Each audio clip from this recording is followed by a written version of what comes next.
بسم اللہ الرحمن الرحیم نحمدہ ونصلی علی رسولہ الکریم اما بعد۔ سورہ ذاریات کے آغاز میں اللہ رب العزت نے چند قسمیں کھائیں اور پھر اس کے بعد ارشاد فرمایا انما توعدون لصادق، کہ جس چیز کا تم سے وعدہ کیا جا رہا ہے وہ وعدہ سچا ہے، وَإِنَّ الدِّينَ لَوَاقِعٌ، اور قیامت کا دن یقینی طور پر واقع ہونے والا ہے۔ پھر اس کے بعد آگے چل کر اللہ رب العزت نے حضرت ابراہیم علیہ السلام کے مہمانوں کا تذکرہ فرمایا کہ ان کے پاس چند مہمان آئے تو حضرت ابراہیم علیہ السلام کی ایک خاص صفت تھی میزبانی کرنا۔ فوراً حضرت ابراہیم علیہ السلام نے ان کے واسطے ایک بکری کے بچے کو ذبح کیا اور اس کو بھون کر مہمانوں کے سامنے لا کر پیش کیا، تو ان لوگوں نے اس میں سے کھایا نہیں۔ تو حضرت ابراہیم علیہ السلام کو خوف محسوس ہوا کہ آخر یہ لوگ کھانا کیوں نہیں کھا رہے ہیں۔ جب سامنے والوں نے محسوس کیا کہ حضرت ابراہیم علیہ السلام ڈر رہے ہیں تو انہوں نے ارشاد فرمایا لا تخف، مت ڈریے، وبشروہ بغلام علیم، ہم انسان نہیں ہیں، ہم تو فرشتے ہیں اور ہم آپ کو اللہ رب العزت کی طرف سے ایک بیٹے کی خوشخبری سنانے کے واسطے یہاں پر آئے ہیں۔ جب انہوں نے خوشخبری کا تذکرہ کیا تو حضرت ابراہیم علیہ السلام کی اہلیہ جو اندر موجود تھی انہوں نے فوراً ہی اندر سے کہا کہ میں بانجھ ہو چکی ہوں اور یہ اتنی لمبی عمر ہو چکی ہے، کیسے اولاد ہوگی؟ تو ان فرشتوں نے کہا کذالک، اسی طرح ہوگا، اسی طرح تمہارے رب نے کہا ہے۔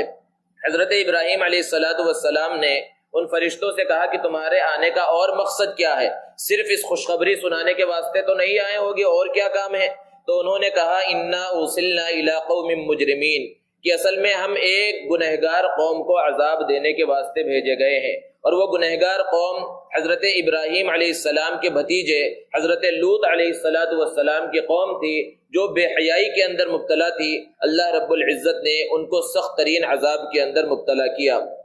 اس کے بعد اس صورت کے آخر میں اللہ رب العزت نے ارشاد فرمایا اس انسان کی تخلیق کے مقصد کو وما خلقت الجن والانس الا لیعبدون، کہ ہم نے انسانوں اور جناتوں کو صرف اپنی عبادت کے واسطے پیدا فرمایا ہے۔ اس کے بعد سورہ طور ہے۔ اس سورت کے آغاز میں اللہ رب العزت نے چند چیزوں کی قسمیں کھائی، جیسے کہ فرمایا والطور، قسم ہے طور پہاڑ کی، لوح محفوظ کی، بیت معمور کی، اور بلند چھت یعنی آسمان کی، اور بہتے دریا کی۔ ان قسموں کو کھانے کے بعد اللہ رب العزت نے فرمایا ان عذاب ربک لواقع، بے شک آپ کے رب کا عذاب ضرور واقع ہونے والا ہے، ما لہ من دافع، اور جب وہ واقع ہوگا تو اس کو کوئی بھی روک نہیں سکتا۔ قرآن مجید اللہ رب العزت کی ایسی عظیم کتاب ہے جو انسان کے دل پر اثر ڈالنے والی ہے۔ حضرت جبیر ابن مطعم رضی اللہ تعالی عنہ بدر کی قیدیوں کو چھڑانے کے واسطے کچھ بات کرنے کے لیے آ رہے تھے اور ابھی اسلام قبول نہیں کیا تھا۔ اللہ کے رسول صلی اللہ علیہ وسلم کو ان آیت کریمہ کی تلاوت کرتے ہوئے سنا، اور جب یہ 7ویں آیت ان عذاب ربک لواقع کو سنا تو حضرت جبیر ابن مطعم فرماتے ہیں کہ میں دہشت کے اندر مبتلا ہو گیا اور فوراً ہی میں نے ایمان قبول کر لیا کہ کہیں اللہ کا عذاب میرے اوپر نہ آ جائے۔ تو قرآن کی یہ تاثیر ہے کہ اگر اس کو غور سے سنا جائے، سمجھ کر پڑھا جائے تو یہ دلوں کے اوپر اثر انداز ہوتا ہے۔ پھر اس کے بعد اللہ رب العزت نے اہل جنت کی جو نعمتیں ہوں گی ان نعمتوں کا تذکرہ فرمایا، اور جہنمیوں کی جو سخت سزا ہوگی اس کو بھی اس صورت کے اندر بیان فرمایا۔ پھر اس کے بعد سورہ نجم ہے۔ نجم اس وجہ سے اس کا نام رکھا گیا کیونکہ پہلی آیت میں ہی اللہ رب العزت نے ستارے کی قسم کھائی ہے، اور نجم کے معنی ستارہ ہے۔ اور پھر اس کے بعد اللہ رب العزت نے نبی کریم صلی اللہ علیہ وسلم کی خصوصیات کو بیان فرمایا کہ ما ضل صاحبکم وما غوى وما ينطق عن الهوى، کہ نبی صلی اللہ علیہ وسلم اپنی طرف سے کچھ نہیں کہتے، ان هو الا وحی یوحى، آپ جو بھی کہتے ہیں وہ اللہ رب العزت کی طرف سے نازل کیا جاتا ہے۔ اور پھر اس کے بعد اللہ رب العزت نے معراج کا جو واقعہ ہے، معراج کی جو خصوصیات ہیں اس کو بیان فرمایا کہ اللہ کے رسول صلی اللہ علیہ وسلم جب معراج پر تشریف لے گئے تو جو واقعات پیش آئے ان کی جانب یہاں اشارہ کیا گیا ہے، اور حضرت جبرائیل علیہ السلام کو اس سفر کے اندر اصلی حالت میں بھی دیکھا تھا، اس کو بھی اللہ رب العزت نے یہاں پر بیان فرمایا۔ اور پھر اس کے بعد سورہ قمر ہے۔ قمر اس وجہ سے نام رکھا گیا کیونکہ پہلی آیت میں اللہ رب العزت نے نبی کریم صلی اللہ علیہ وسلم کے عظیم معجزے شق قمر یعنی چاند کے 2 ٹکڑے ہونے کو بیان کیا۔ کفار مکہ نے نبی صلی اللہ علیہ وسلم سے مطالبہ کیا تھا کہ چاند کو کیا 2 ٹکڑے کر سکتے ہو؟ اللہ کے رسول صلی اللہ علیہ وسلم نے اپنی مبارک انگلی کا اشارہ چاند کی طرف کیا تو چاند کے 2 ٹکڑے ہو گئے اور دونوں ٹکڑے کافی فاصلے کے اوپر چلے گئے۔ یہ اللہ کے رسول صلی اللہ علیہ وسلم کا بہت ہی عظیم معجزہ تھا۔ پھر اس کے بعد اس صورت میں اللہ رب العزت نے مختلف قوموں کا تذکرہ اور پھر ان کی تباہی اور بربادی کا تذکرہ فرمایا اور یہ انداز اختیار کیا کہ فَكَيْفَ كَانَ عَذَابِي وَنُذُرْ، تو میرا عذاب اور میرا ڈرانا کیسا تھا۔ اسی طرح اس صورت کے اندر ایک آیت چند مرتبہ آئی ہے وَلَقَدْ يَسَّرْنَا الْقُرْآنَ لِلذِّكْرِ فَهَلْ مِن مُدَّكِرٍ، کہ یقیناً ہم نے قرآن مجید کو آسان کر دیا ہے، کیا کوئی نصیحت حاصل کرنے والا ہے؟ بے شک یہ قرآن مجید بہت زیادہ آسان ہے، حفظ کرنے کے واسطے آسان ہے، اس کو سیکھنا بہت زیادہ آسان ہے، اس کو پڑھنا بہت زیادہ آسان ہے، اس کو سمجھنا بہت زیادہ آسان ہے، اس پر عمل کرنا بہت زیادہ آسان ہے۔ لیکن بعض لوگ اس کو آسان ہونے کا یہ مطلب سمجھتے ہیں کہ ہر ایرا غیرہ شخص جس کو دین کی کچھ معلومات نہ ہو اور اسلامی کچھ بھی معلومات نہ ہو، وہ قرآن مجید کے ایک ترجمے کو اٹھائے اور اس کے اندر سے اپنی رائے زنی کرنا شروع کر دے اور اس میں اپنا مشورہ دینے لگے کہ اس کا یہ مطلب ہونا چاہیے، یہ مطلب ہونا چاہیے۔ اس لیے قرآن آسان نہیں ہے، بلکہ صحابہ جو عربی جانتے تھے، اللہ کے رسول صلی اللہ علیہ وسلم نے اس کے باوجود ان کو یہ قرآن مجید سمجھایا، اس کی تفسیر کو سمجھایا، تو اس کے معانی اور مطالب کا سمجھنا بہت زیادہ آسان نہیں ہے۔ ہاں، قرآن کو سمجھنا، یاد کرنا بہت زیادہ آسان ہے۔ اسی لیے ہمارا مشاہدہ ہے، ہم دیکھتے ہیں کہ چھوٹے چھوٹے معصوم بچے 6 سال کی عمر سے لے کر 90 سال اور 100 سال کی عمر کے لوگ مل جائیں گے جنہوں نے ان عمروں کے اندر قرآن مجید کو حفظ کر لیا۔ دنیا کی اور کوئی کتاب نہیں ہے جو اس ضخامت کی ہو، بلکہ اس کی عادی ہو اور کوئی انسان اس کو سمجھے بغیر حفظ کر سکے، یاد کر سکے، ایسی کوئی کتاب آپ کو دنیا کے اندر نہیں ملے گی۔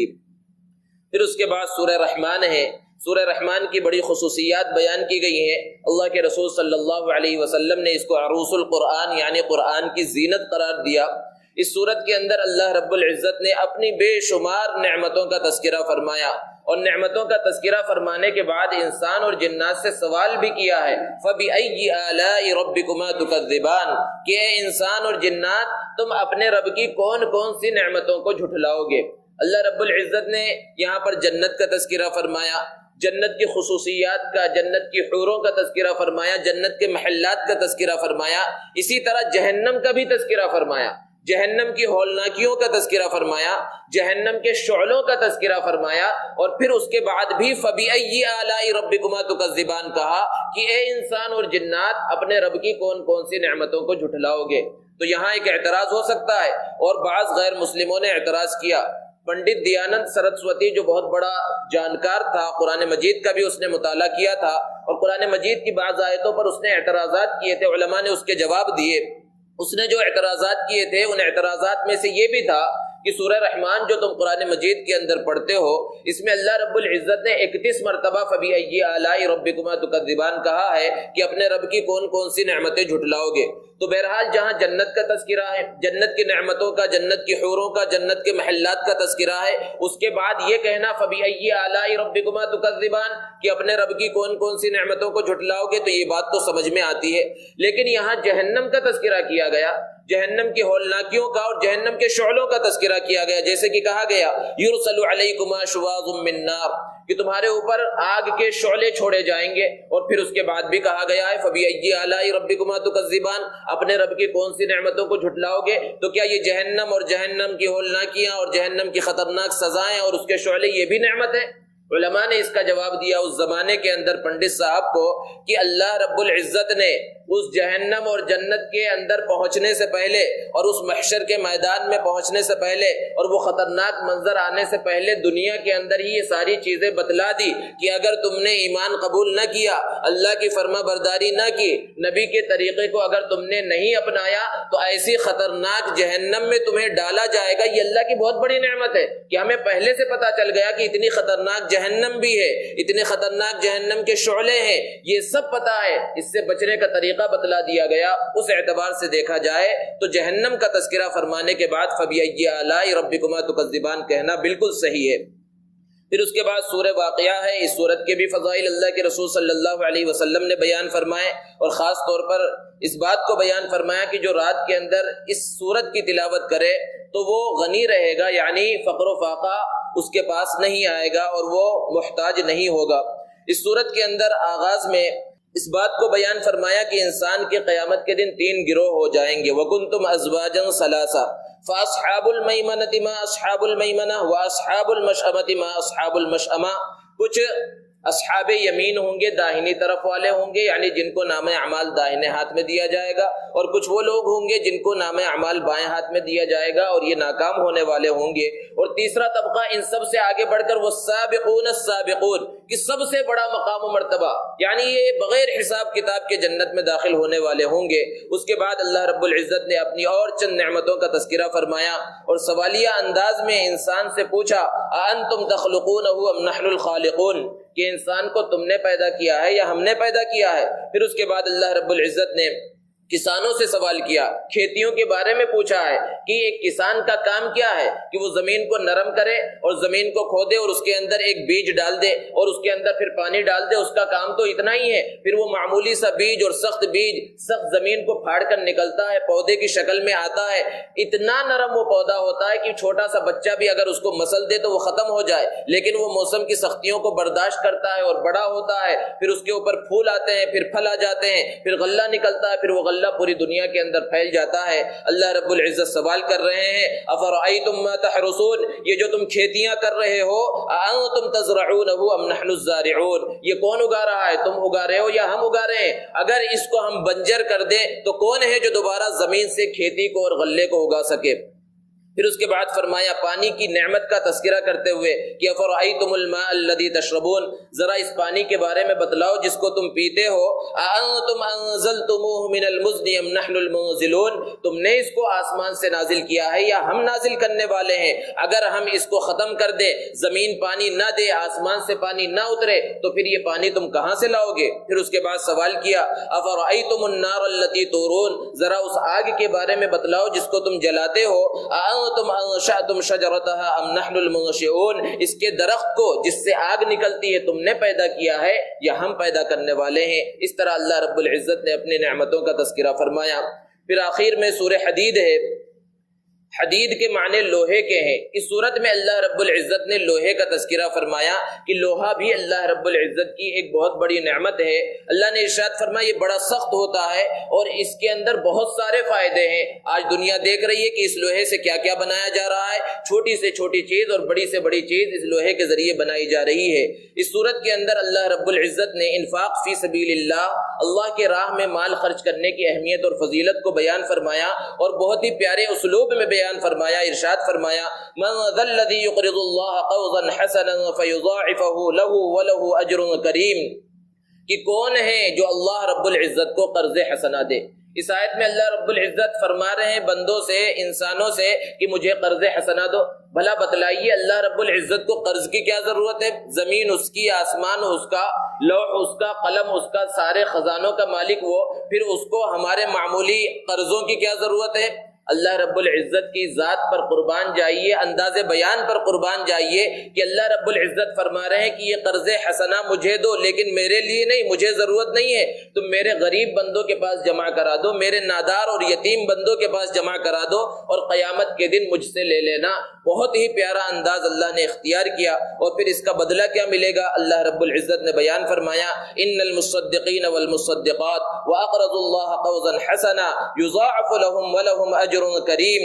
کہ بے شک جو صدقہ دینے والے مرد ہیں اور جو صدقہ دینے والی عورتیں ہیں اور جو اللہ کو قرض حسنہ دیتے ہیں ان کے ثواب کو کئی گنا بڑھا دیا جائے گا اور ان کو بڑا اجر ملنے والا ہے۔ اور جو لوگ ایمان لائے اللہ پر اور اس کے رسول پر، یہی لوگ سچے ہیں اور یہ لوگ کامیاب ہونے والے ہیں۔ اس صورت کے اندر اللہ رب العزت نے منافقوں کا بھی تذکرہ کیا کہ منافقین قیامت کے دن جب ایمان والوں کو دیکھیں گے، ایمان والوں کے آگے پیچھے روشنی ہوگی تو وہ کہیں گے تھوڑی سی روشنی ہمیں بھی دے دو، تو انہیں کہا جائے گا ارجعوا وراءکم فالتمسوا نورا، یہاں سے چلے جاؤ اور کہیں اور جا کر روشنی تلاش کرو۔ اس روشنی کو حاصل کرنے کی جگہ دنیا تھی اور وہاں تو تم سازشوں کے اندر اور چال بازیوں کے اندر لگے ہوئے تھے اور وہاں پر تم نے کوئی محنت نہیں کی، کوئی کوشش نہیں کی، لہذا آج کوئی روشنی تمہیں ملنے والی نہیں ہے۔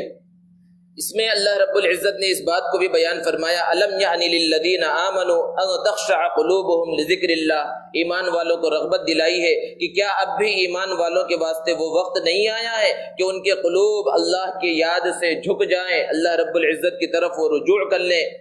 اللہ رب العزت نے دعوت دی ہے مسلمانوں کو، ایمان والوں کو، انسانوں کو کہ اب وقت آ گیا ہے کہ وہ ہماری طرف رجوع کریں، اور اللہ رب العزت بندوں کے انتظار میں ہے کہ کب بندے اللہ کی طرف رجوع کر لیں اور اللہ رب العزت انہیں اپنے فضل و کرم سے نواز دے۔ اللہ تبارک و تعالی ہمیں عمل کی توفیق عطا فرمائے۔ وآخر دعوانا الحمدللہ۔